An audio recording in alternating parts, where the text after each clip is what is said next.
আল্লাহ রাব্বুল আলামিন বলেন, ইন্নাল্লাযীনা ক্বালু রাব্বুনাল্লাহু সুম্মা ইসতাকামু তাতানাজ্জালু আলাইহিমুল মালাঈকা আল্লা তাখাফু ওয়া লা তাহজানু ওয়া আবশিরু বিল জান্নাতিল্লাতী কুনতুম তুআদুন। একটু জোরে বলা লাগবে আল্লাহু আকবার। আল্লাহ রাব্বুল আলামিন বলেন, বান্দারি নিশ্চয় যারা বলবে আল্লাহ তুমি আমার রব, তুমি আমার সব, আল্লাহ বলেন কথা বলে যদি সুম্মাস্তাকামু অটল থাকতে পারে, অবিচল থাকতে পারে, আল্লাহ বলেন গোলাম তোমার জন্য দুইটা পুরস্কার দেব। তুমি যেদিন মারা যাবা ওই সময় আমি রহমতের ফেরেশতা পাঠাবো। ভাইরা বলেন তো মারা যাব কোনো সন্দেহ আছে নাকি? জোরে বলেন সন্দেহ আছে? কোন দিন মারা যাব কেউ বলতে পারি? إذا جاء أجلهم لا يستأخرون ساعة ولا يستقدمون।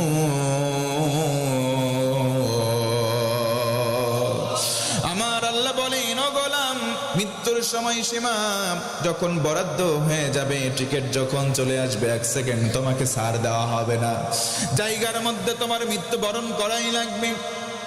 একদম সামনে যেতে পারবা না, একদম পেছনেও যেতে পারবা না। তার মানে মুসলমান যদি মরাই লাগে আল্লাহকে রব বলে টিকে থাকার দরকার আছে না নাই?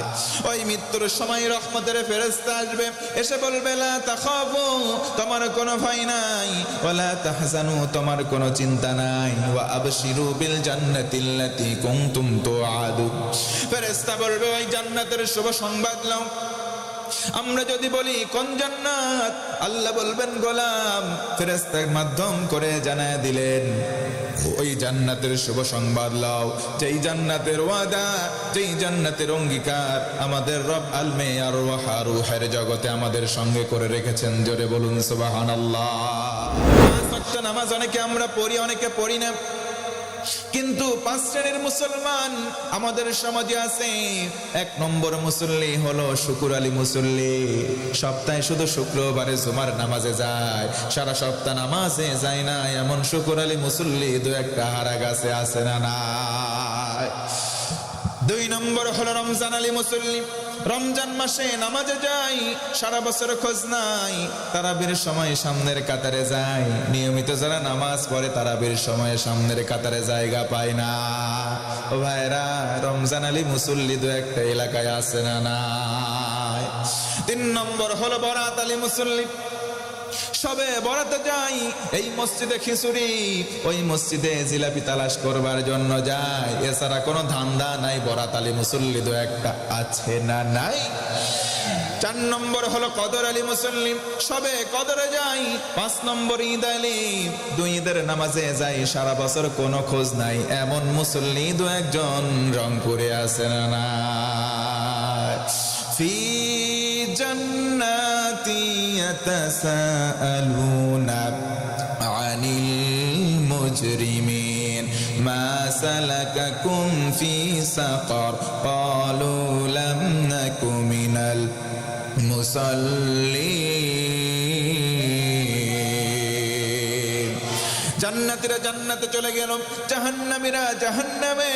জান্নাতীরা বলবে ভাই জাহান্নামে কেন এসেছো? জাহান্নামীরা বলবে লাম নাকু মিনাল মুসাল্লিন, আমরা জমিনে নামাজ আদায় করি না, এই কারণে আমরা জাহান্নামে সাফারে এসেছি। এবার ভাইরা বলেন তো, এই যে জান্নাতি দল আর জাহান্নামী দল, এই যে 2 দল, ও আমার ভাইরা রংপুরের বন্ধুগণ বলেন তো, জান্নাতি আর জাহান্নামী 2 দল কি সমান হতে পারে? আর জোরে বলেন পারে? লা ইয়াস্তাওয়ি আসহাবুন নারি ওয়া আসহাবুল জান্নাহ, আসহাবুল জান্নাতি হুমুল ফাইজুন।